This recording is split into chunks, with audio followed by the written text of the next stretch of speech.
Okay, so balancing security and accessibility. So, actually, we'll start with everybody just taking a minute. Tell us a little bit about, what are you working on in the world of Bitcoin, or what are you mainly known for? Let's start with you, Hector. So our companies are focused on cybersecurity, computer breach threat intelligence. So our business primarily, we fly a lot under the radar, but we're the folks that write all the software that secures the U.S. nuclear bombers, nuclear missiles, and nuclear submarines. I'm representing Blocking, which has built BitKey's self-custody wallet. It's a Bitcoin self-custody wallet. It's the easiest to use Bitcoin self-custody wallet. We focused on designing a product that is balancing security and ease of use. And our wallet is a 2 out of 3 multi-sig wallet that has a hardware device, a mobile application, and a cloud backup, which allows our customers to easily recover their funds in case of loss of any of the 3 devices. And we have partnership integrations that are built in to allow customers to on- and off-ramp Bitcoin easily, and that's what I focus on at BitKey. And I'm Kevin. I'm the CEO of a company called Wizardsardine. We are a Bitcoin security company. So we focus exclusively on Bitcoin. We do security for different open source projects in the Bitcoin space, including Bitcoin Core. And we're also known for our wallet called Livera, which is a mini-script Bitcoin wallet. Great. So the topic is balancing that security and accessibility. Now, I'm sure you can make something really secure, but it's very inaccessible. And on the other hand, if you want to make it really accessible, then sometimes you're making certain security trade-offs around that. I guess just to maybe just get a view from the room, hands up in the room if you have used a Bitcoin hardware wallet, if you've used that before. Okay, so I'm going to say about 60%, 60, 70%. So, okay, so most people have some idea on how to do that. I guess one area that's kind of interesting now, a lot of people are coming into Bitcoin and they're not necessarily doing self-custody, right? Because maybe they're buying the ETF, or maybe they just want exposure, right? They're buying a MicroStrategy or a MetaPlanet. Do you guys have any thoughts on what does that mean? Is that, how many people are, coming in through that pathway before they've really learned about the self-custody component? So I can talk about that a little bit. I think we can see that the majority of our users are coming from exchanges. And in this room, it's a Bitcoin conference. We have 60% of the audience that has used the self-custody device. So imagine stepping out of this room and speaking to the common audience outside. How many people have heard about self-custody, let alone used self-custody? That number is very, very small, and what we are trying to achieve is to get the next 100,000, 1 million, 100 million customers to understand what self-custody is, and I think as everyone on the panel, we thrive for the same thing. Understand what self-custody is. Understand that not owning your keys means you don't actually own your assets, and you wouldn't do that. You wouldn't give someone your house keys. You wouldn't give someone your details, anything. So why would you leave your keys with someone where you have no control over them? So I think the essential part of it, yes, there is a majority of the users. Everybody's heard about Bitcoin. The exchanges make it super easy to buy and sell and trade. But what the issue is that self-custody remains so difficult to use in many instances and requires new learnings and new user behaviors. And that unfortunately means that a majority of the users don't even think about accessing self-custody. Yeah, I think we're living in David Bailey talks about the golden age of Bitcoin. If you think about the way technology progresses, 20 years ago, 25 years ago, the majority of people didn't have cell phones. Today, everyone has a mobile phone. So as we see movement now in the United States with the Trump administration, and it's interesting, I'm listening to all these conversations here in the last few days about people being debanked all over the world because they have some kind of relationship with crypto assets. Well, that is going to change now significantly as the Trump administration embraces Bitcoin and banks actually embrace Bitcoins, and consumers, we're going to go from people not knowing, the majority of consumers not understanding what self-custody or a crypto wallet is, to all of a sudden I predict in the next 2-3 years you're going to have 50, 100 million Americans with some kind of self-custody device. So you're going to see a significant explosion in technological growth and development to simplify the whole issue of security versus convenience, the way that Jobs did with the iPhone, to enable all these people to come on board onto this industry. Yeah, I'm just going to add to that. I actually think it's kind of very sad that the industry is evolving that way, but nothing I can do about it. Which is that probably a lot of the newcomer in the Bitcoin space are coming just because numbers go up and they see it as an asset that they should have in their portfolio, but as any other asset. So the way they see it is exactly as buying NVIDIA stock, when Bitcoin is very different from that, right? Bitcoin is a currency that's similar to cash that you should hold yourself. And, you know, it's kind of weird to leave the control to someone else when it's designed for you to control it.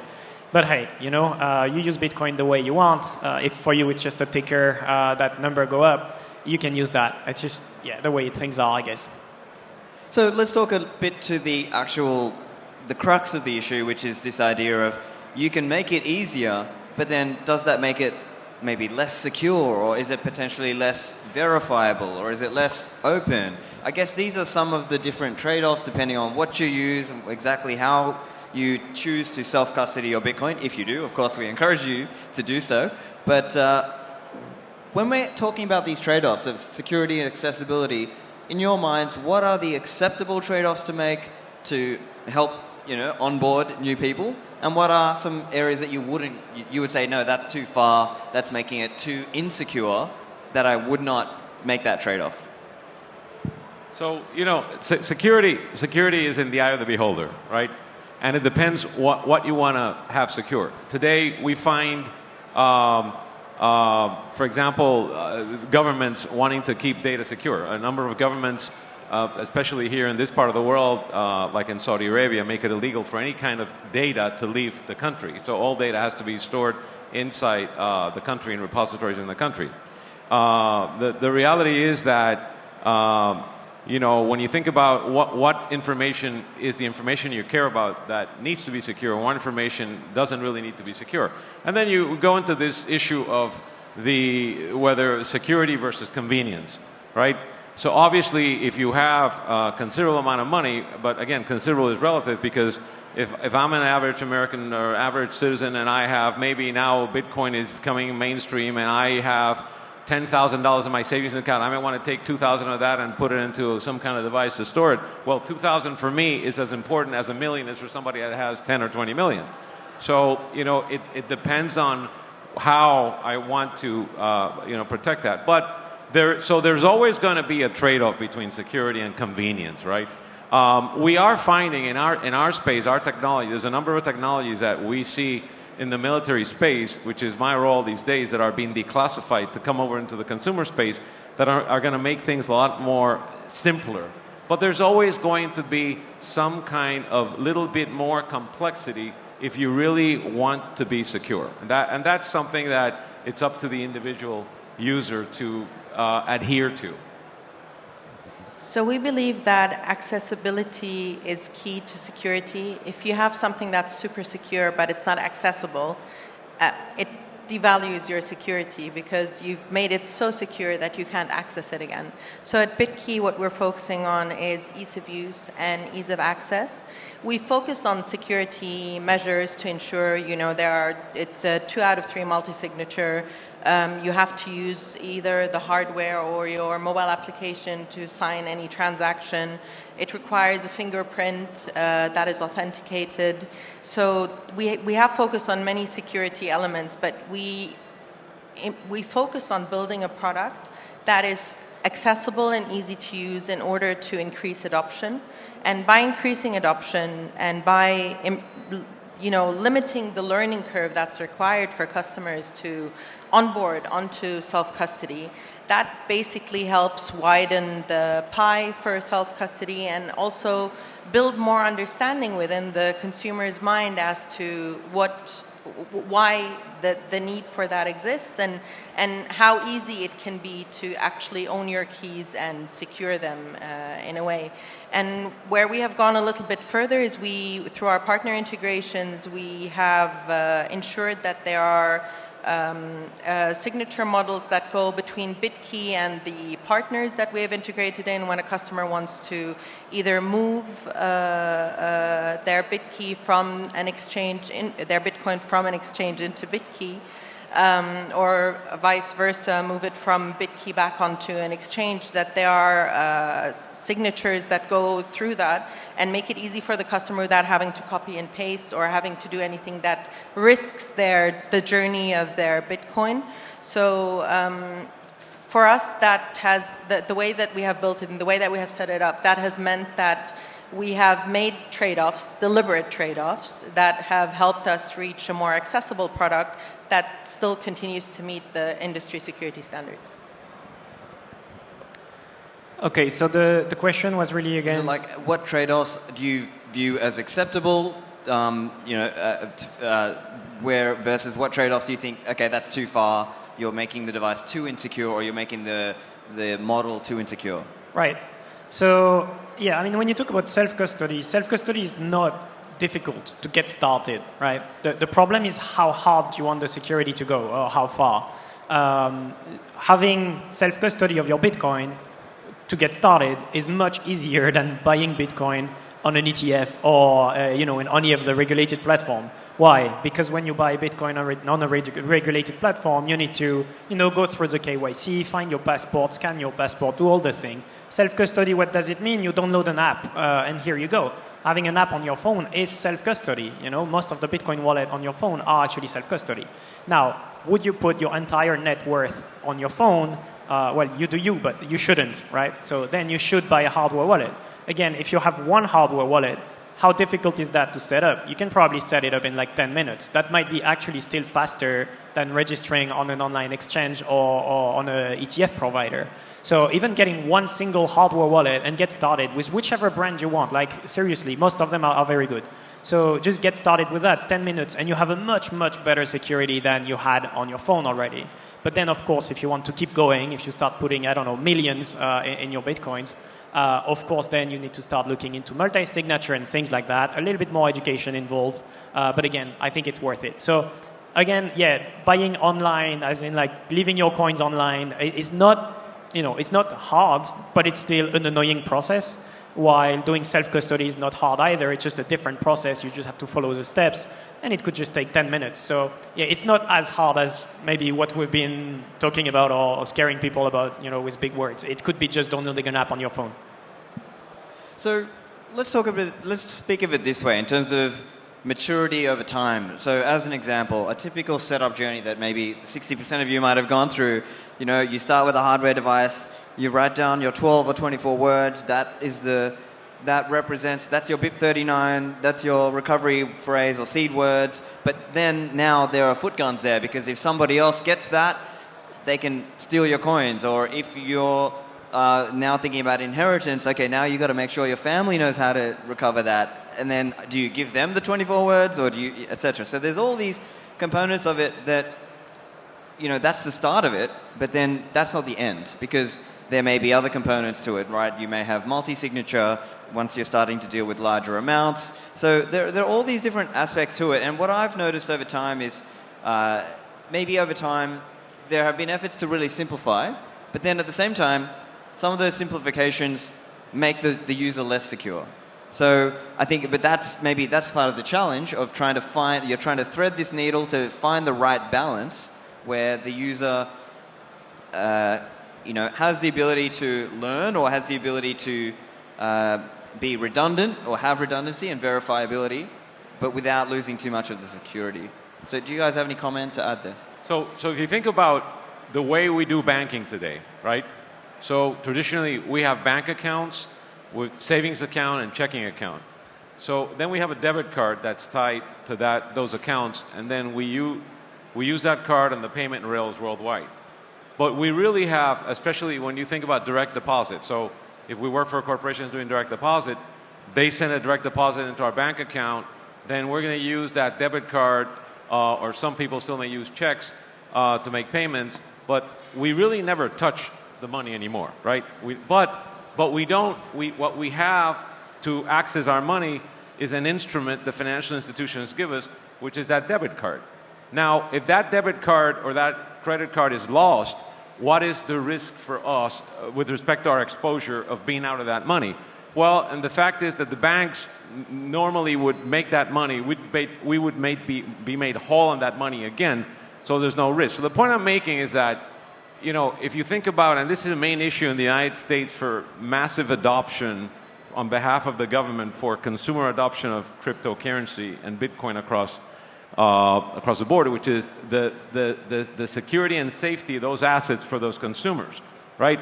Today we have all these crypto wallets and all these products, which are great products, but the reality is, do I really want to have the responsibility of having a million or 100,000 or whatever amount of money in a hardware device that I could lose, or somebody could steal from me, or I could even forget where I stored the password? The answer is no.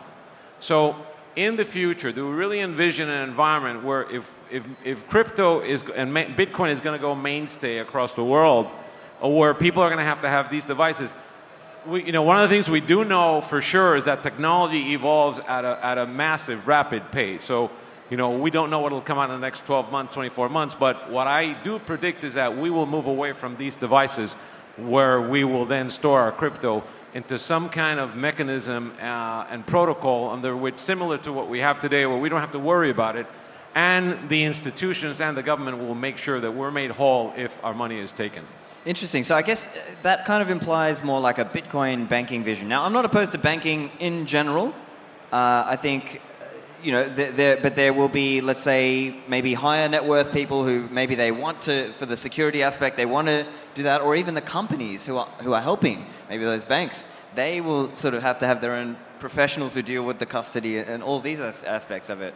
But I think, well, I'm curious to hear what you guys think, because I think there'll be a spectrum. There'll be some people who want to do it themselves and manage it themselves, and there'll be other people who want a bit more help, and they're comfortable giving up some custody or some control for that. Yeah, and I think that's the different kind of users that they will always exist. There are some people who will never want to hold their own custody. There are some people who will forever leave their funds on exchanges, and exchanges are great and they work for those people. If there is a digital banking system in the future, as Hector alludes to, I'm sure that it'll make the adoption, the Bitcoin adoption even faster. But for now, for the state that we are in, I think there is an educational requirement to explain to people. Many people don't understand what the keys mean, where the ownership lies, what your Bitcoin actually stands for. For us as Block, we believe that Bitcoin is a tool for economic empowerment, and Bitcoin helps us build generational wealth, and that's what we are trying to adhere to. So when we launched BitKey, we launched it with a set of recovery tools. We allow you to recover your funds either by adding a trusted contact, or by we have an emergency toolkit. If you no longer want to deal with Block at all, you have an emergency toolkit. You can move your funds without interacting with Block in any way. We've recently launched, the latest announcement that we've had a couple of weeks ago is we've launched an inheritance plan that allows you to nominate someone who will inherit your wallet and your funds after you pass away, and that's, there was a great panel on that earlier, and that's not something people want to think about or something people keep pushing out, but by making it easy to just add a contact, an inheritance contact, through our application, it helps increase that adoption. It helps to get people to think about these things, that, your Bitcoin sits on a wallet, yes, but what does that mean if you are no longer there? You can no longer access your wallet. How are your children, your relatives, your friends going to access those funds? In addition, we live in a world where, unfortunately, there is a huge number of refugees, people that get uprooted from their homes in seconds, and they have no means to access their financial systems. They have no means to access their own assets. And in those cases, these digital solutions help create an entirely new ecosystem that we can operate in and empower the future generations with as well. Again, I don't remember the original question, but it's fine. I'm going to just take a big comment on what was said, because I really, really, really don't believe we're going to move away from self-custody or anything like that to trust the government. That's really not the point, especially when you have 100 million. If you have 100 million, please do self-custody. Otherwise, your coin are going to be stolen. You will not even know if it's the custodian stealing it from you or if it's someone actually hacking the custodian, because there is no way to prove that. So, you know, you have a house, you keep the keys for your own house. You're big enough. You're an adult. You know how to store your keys. You're not going to give them to someone else just to hold them to your keys to open your door. You know, it's the same with Bitcoin. Maybe, yes, technology will get better and we can make the self-custody even easier. But moving away from self-custody, I think this is just, that would be the end of Bitcoin. I mean, to me, this is the whole point of Bitcoin, is that you don't have to trust the government, is that you don't have to trust institutions. You basically don't have to trust anyone. If you want to trust someone for different reasons, sure, but like you really shouldn't have to. And we already have the tools where I could, like, if I had 100 million, I don't, but hey, maybe one day. If I had 100 million, I would feel safe today, safe keeping my Bitcoin, and I would feel safe that my family can actually access them, even though they are non-technical. I do believe the technology is already there today, that in self-custody, I can make sure that I would be secure and that my family could be recovering it if needed. Same for my company. My company has 50%, actually more than 50% right now, thanks to the pump, of its asset in Bitcoin. All of our Bitcoin are in self-custody within the company. And I would absolutely not trust any exchange or any custodian to hold that money for me. That would be a huge risk on the business when I know I can control my assets. I have like proper recovery plans in case we lose keys or things like that. I know it's secure against like physical threats and things like that, while I wouldn't really believe any of the custodians out there to even be resilient to a social engineering attack, SIM swap or anything like that. So I really believe that the more Bitcoin you have, the more you need to consider self-custody, like yesterday already.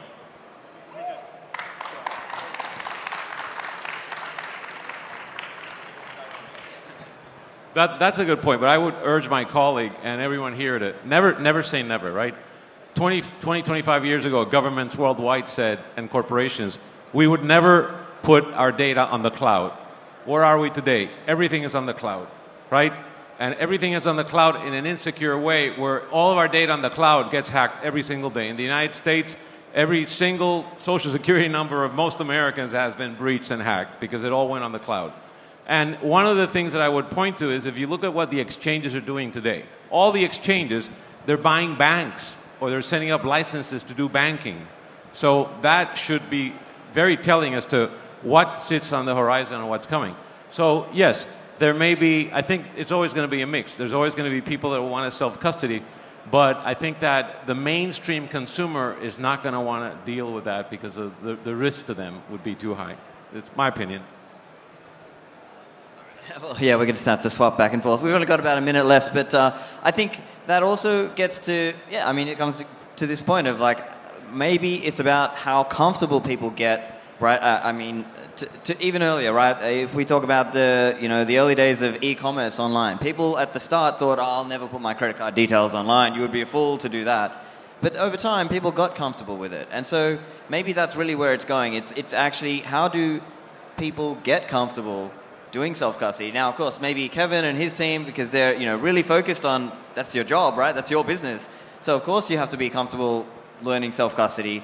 But maybe a current businessman now, maybe they're not as comfortable yet, and that's just part of this journey where maybe some of those people in their personal account or personal name may hold some coins on their hardware wallet or whatever, and then eventually they have to teach their business and learn how to operate as a business doing self-custody. Any thoughts, reactions? I think that's where we come in as an industry to educate the consumers and then allow them to make the choice that is right for them. Because what you are saying is 100% right. I personally would not give my assets to anybody to custody on my behalf. But there might be users, as Hector says, the mainstream, especially if governments are now getting involved, that choose to make different decisions. And that's where the education and the choice, and I know I've said education a lot today, but the education and the choice are so important for the everyday customer and user to understand what are my choices, why would I choose this over that, what do these things mean in the long term, and that's why the choice and the education are essential. Yeah. All right, well, thank you very much, guys. That's all we have time for, but spirited discussion. Hope you all enjoyed it. Please put your hands together for Hector, Noaf, and Kevin. Thank you.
Is your company ready for the next evolution in financial strategy? Bitcoin for Corporations is your partner in securing the future of your business. With exclusive membership benefits, our comprehensive masterclass, and a network of trusted service providers, we provide the insights and resources to help you incorporate Bitcoin into your financial strategy, ensuring stability and long-term value. Strengthen your business. Innovate with confidence. Bitcoin for Corporations, protecting your treasury and positioning you for the future.